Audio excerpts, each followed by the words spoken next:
তাআলাকে দেখানোর জন্য মসজিদে আসবো, মুসল্লির বেশে দাঁড়ায়া দাঁড়ায়া আল্লাহর কদমে সেজদা দিব, আল্লাহর সামনে আমার অপারগতা স্বীকার করব, সেজদার মাধ্যমে আমার আপাদ মস্তক আল্লাহর সামনে বিলায়া দিব, আমার অহংকার দূরীভূত করে দিব, এর মাধ্যমে জানান দিব, গো মাওলা একমাত্র তোমারই গোলামি করি, তোমার কাছে সাহায্য চাই, কিছু প্রয়োজন হলে মানুষ বাবার কাছে চায়, মার কাছে চায়, ও মাওলা আমার কিছু প্রয়োজন হলে মাওলা তোমার কাছে চাই, মেহেরবানি করে আমার জীবনের সমস্ত প্রয়োজনগুলি তুমি পূরণ করে দাও।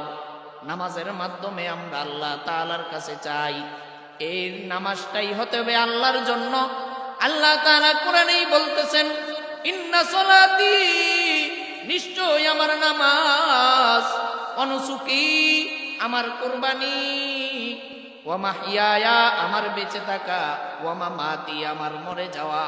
লিল্লাহি রাব্বিল আলামিন।